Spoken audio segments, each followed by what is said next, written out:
IPL 2025 अब बस कुछ ही घंटे दूर है और हमारे पास है भैया इस बड़े महोत्सव को लेकर एक बार फिर से बड़ी अपडेट्स। चलिए सुनते हैं। पहली अपडेट यह है कि भैया कैप्टन्स की मीटिंग में बड़ा फैसला लिया गया है। मैंने आपको बताया था 20 मार्च को कप्तानों की मीटिंग होने वाली है बीसीसीआई हेडक्वार्टर में, और वहां पर सबसे पहले यह कहा गया कि थूक के चाटना अब अलाउ है। मेरा मतलब यह है कि गेंदबाज अब सलाइवा का इस्तेमाल गेंद पर कर सकते हैं आईपीएल 2025 में। हाँ जी हाँ, ये बैन हटा दिया गया है। सारे कप्तानों से इस बारे में डिस्कशन किया बीसीसीआई ने और उन्होंने एग्री किया, तो ये बैन अब यहाँ पर हट चुका है। और इसका वैसे मैं हिंदी अनुवाद देख रहा था, तो हिंदी अनुवाद ये कह रहा था कि जो गेंदबाज हैं अब वो लार का इस्तेमाल कर सकते हैं। लार का, ठीक है। तो भाई साहब अब गेंद पर आपको यहाँ का पसीना लगाने की जरूरत नहीं है, आप थूक के चाट सकते हैं। और तो और इससे भी क्रेजी नियम मीटिंग में ये डिसाइड हुआ है कि भाई साहब ये जो ड्यू का फैक्टर होता था ना, और जो हम लोग प्रेडिक्शन वाले हैं जो प्रेडिक्शन कर देते थे कि जो टॉस जीतेगा वो जो चेस करेगा ड्यू का फैक्टर वो जीत जाएगा मैच, इस पर भी पानी फेर दिया बीसीसीआई ने। क्योंकि नया नियम दोस्तों ये कहता है कि आप सेकेंड इनिंग्स में 11th ओवर के बाद हर एक टीम को जो है ड्यू के फैक्टर को वो नेगलेक्ट करने के लिए उनको नई गेंद मिलेगी। फिर से समझाऊं अगर मेरी बातें नहीं समझ में आई। सेकेंड इनिंग्स में जो भी टीमें गेंदबाजी करेंगी, क्योंकि उनको पता है कि ड्यू का उनको साथ डिसएडवांटेज रहता है, तो उनको 11वें ओवर से नई गेंद यूज़ करने का ऑप्शन मिलेगा। यानी कि 2 नई गेंदें एक ही इनिंग में सेकेंड इनिंग्स में बॉलिंग करने वाली टीम यूज़ कर सकती है। तो इससे क्या होगा, वो जो टॉस का फैक्टर है ना वो रिड्यूस हो जाएगा। ये जो ड्यू का फैक्टर है इसका जो है इम्पैक्ट गेम पर नहीं पड़ेगा, और जो लोग प्रेडिक्शन करके बहुत तोप बनते हैं उनका मामला और कठिन हो जाएगा। खैर फिर भी हम प्रेडिक्शन करेंगे और तगड़ी करेंगे, और वो करेंगे हमारे टेलीग्राम चैनल पर। आपको पता है कि हमारे यूट्यूब पर वीडियोस आएंगी, टेलीग्राम पर भैया हम डेली प्रेडिक्शंस करते रहेंगे। मैच के टाइम पे बहुत मस्ती मजाक चलेगा, फॉलो कर लो, आपको लिंक डिस्क्रिप्शन और कमेंट बॉक्स में मिलेगा। आ जाओ, मैं बता रहा हूँ बहुत मजा आने वाला है, सब्सक्राइब भी कर दो। अपडेट नंबर 2 ये है कि राजस्थान रॉयल्स टीम को उनका दूसरा कप्तान मिल चुका है। जी हाँ भैया, मैं सही कह रहा हूँ कि संजू सैमसन अभी भी पूरी तरीके से फिट नहीं है। वो बैटिंग कर सकते हैं पर अभी भी उन्हें विकेट कीपिंग ड्यूटीज और फील्डिंग के लिए फिट नहीं डिक्लेयर किया गया है, जिसका मतलब यह है कि संजू सैमसन शुरू के एटलीस्ट 3 मुकाबलों में एज एन इंपैक्ट प्लेयर ही खेलने वाले हैं राजस्थान रॉयल्स के लिए। और उसके तत्पश्चात यानी कि उसके परिणाम स्वरूप राजस्थान रॉयल्स टीम को उनका नया कप्तान मिल गया है रियान पराग के तौर पर। और मैंने सबसे पहले यही सोचा कि अगर ये अपडेट 2-2.5 साल पहले आई होती तो यार हम कितना गरियाते राजस्थान रॉयल्स को।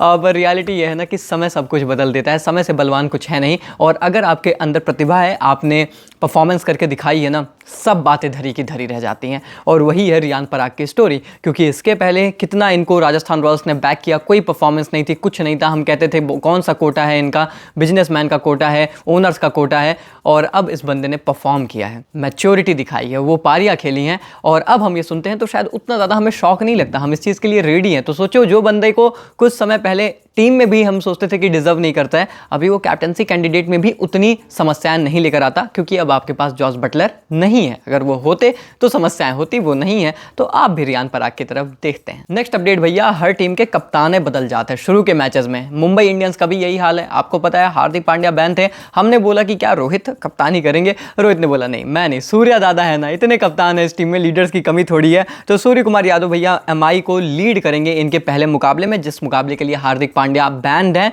और आपको पता होना चाहिए कि वो मुकाबला यही ज़्यादा कुछ नहीं, बस इनके यही थोड़े जो छोटे से राइवल हैं सीएसके, इनके खिलाफ है, एल क्लासिको। नेक्स्ट अपडेट यह है कि कोलकाता नाइट राइडर्स और लखनऊ के बीच जो मुकाबला अप्रैल 6 को कोलकाता में खेला जाने वाला है, उसको शायद रीस्केड्यूल किया जा सकता है सिक्योरिटी कंसर्न्स की वजह से। इसके पहले भी हमने आईपीएल के मैचेस रीस्केड्यूल होते हुए देखे हैं। शायद पिछली बार आई थिंक दुर्गा पूजा थी, शायद मुझे याद नहीं है, पर कुछ ऐसा था जिसकी वजह से रीस्केड्यूल हुआ था। और इस बार भी यही हुआ है। जो कैब है यानी कि बंगाल की जो क्रिकेट बोर्ड है, उन्होंने भैया यहाँ पर जो है बीसीसीआई को खत लिखा है, लेकिन अभी इस पर बीसीसीआई का कोई रिप्लाई नहीं आया है। तो अभी हम वेट एंड वॉच के साथ चल रहे हैं, पर शायद ये मुकाबला रीस्केड्यूल हो जाए, क्योंकि पुलिस ने बोला है कि भैया हम इस दिन सिक्योरिटी प्रोवाइड नहीं कर पाएंगे। नेक्स्ट अपडेट भैया, अपडेट पर एक मुहर है। जी हाँ, जसप्रीत बुमराह को लेकर जो ईएसपीएन ने कहा था कि वो शुरू के मैचेस मिस करेंगे, तैयार है, पर अभी इतने तैयार नहीं है कि गेंदबाजी कर दें। अब इसको लेकर भैया महिला जयवर्धने साहब ने साक्षात बोला है कि देखिए जसप्रीत बुमराह जैसा खिलाड़ी ना हो तो वो अपने आप में एक चैलेंज होता है, और डेफिनेटली वो शुरू के मैचेस मिस करेंगे तो फिर हमारे लिए थोड़ा मामला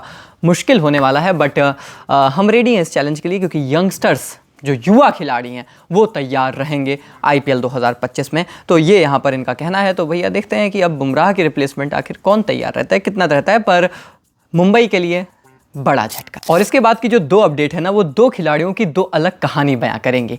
पहली अपडेट यह है कि श्रेयस अय्यर ने कहा कि देखो मैं कप्तान हूं पंजाब किंग्स टीम के लिए, मैं नंबर 3 पर खेलने वाला हूं, और उन्होंने बोला कि मैं इससे ज़्यादा श्योर कभी नहीं था कि मुझे कौन सी पोजीशन पर खेलना है, मैं नंबर 3 पर ही खेलना चाहता हूं और T20 में मैं दिखाना चाहता हूं कि I can perform at number 3। तो श्रेयस अय्यर ने कहा कि भैया स्ट्रेट फॉरवर्ड नंबर 3 मेरी पोजीशन है, मैं खेलूंगा। उन्होंने कोच को बोला, कोच एग्री, कैप्टन एग्री, सब कुछ खुश, सारी चीज़ें सेट हैं और वो नंबर 3 पर खेलते नजर आएंगे पंजाब किंग्स टीम के लिए। ये बात खुद कप्तान ने ऑफिशियल की है।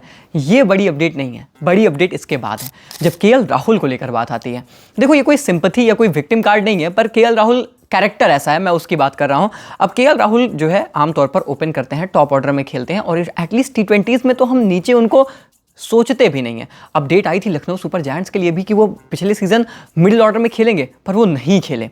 अब बात आ रही थी कि T20 करियर रिवाइव करने के लिए उन्हें लगता है कि मिडिल ऑर्डर में वो प्लेस बना सकते हैं, वो वहां खेलेंगे, बट ऐसा नहीं हुआ था, वो स्टिल ओपन कर रहे थे। अब यहां पर अपडेट यह है कि केएल राहुल इस साल दिल्ली कैपिटल्स टीम के लिए मिडिल ऑर्डर में खेलते नजर आ सकते हैं। और इसका कारण ये है, हमने पहले भी डिस्कस किया, याद है जब मैंने बोला कि फाफ डू प्लेसेस को वाइस कप्तान बनाया है, अभी न्यूज़ वीडियो जो पिछली थी, और हमने बोला कि अब फाफ डू प्लेसेस वाइस कप्तान है, विच मीन्स कि शायद वो तो ओपन कर रहे हैं, वो तो डेफिनेटली खेलेंगे। और इसका मतलब यह है कि जैक फ्रेशर, फिर फाफ, फिर नीचे अभिषेक, केएल राहुल कहाँ गए? वो तो नीचे आधे चले जाएंगे ना। जी हाँ भैया, अपडेट यही कह रही है कि केएल राहुल एक बार फिर से गिव अप करेंगे अपनी पोजीशन और अपनी टीम को आगे रखने वाले हैं और फिर से मिडिल ऑर्डर में खेलने को तैयार हैं। केएल राहुल भाई खिलाड़ी ही ऐसा है, तुमने इसको टेस्ट में ओपन कराया, परफॉर्म किया, फिर रोहित याद है मुझे बीजीटी में वो रोहित आ गए फिर वो नंबर 3 पर चले गए, नीचे आ गए, फिर आपने ओडीआई क्रिकेट में ओपन कराया, ऊपर खेले, नीचे खेले, 3 पर खेले, 4 पर खेले, फिर आपने नंबर 5 पर भेज दिया, फिर चैंपियंस ट्रॉफी में कभी कभी 6 पर आ रहे थे और अब T20s में वहां पर ओपन करते हैं, फिर वो नीचे चले आएंगे। तो जिसने जैसा बोला ना, बंदे ने वैसा किया। कहते हैं ना कि प्रॉपर टीम प्लेयर अगर किसी को कह सकते हैं तो शायद वो केएल राहुल होंगे। उनका मतलब ये है कि भाई मेरे को खेलना है, किसी भी पोजीशन पर खिलाओ, कैसे भी खिलाओ, मुझे बस खेलना है। और आईपीएल 2025 में भी आपको इसी तरीके के कमाल राहुल नजर आएंगे, इसीलिए शायद हम इन्हें कमाल, लाजवाब, डिसेंट, सभ्य राहुल कहते हैं। और अभी रुक जाओ भाई, 2 मुझे बड़ी इंपॉर्टेंट बातें बतानी है। पहली बात तो इंस्टाग्राम पर हमने स्टोरी डाली है जहां पर हम आपसे आईपीएल 2025 को लेकर सवाल पूछ रहे हैं कि यार जो भी आपके मन में सवाल है आप मेरे से पूछ डालो, हम एक Q&A वीडियो करेंगे। तो फटाफट से इंस्टाग्राम पर जाओ,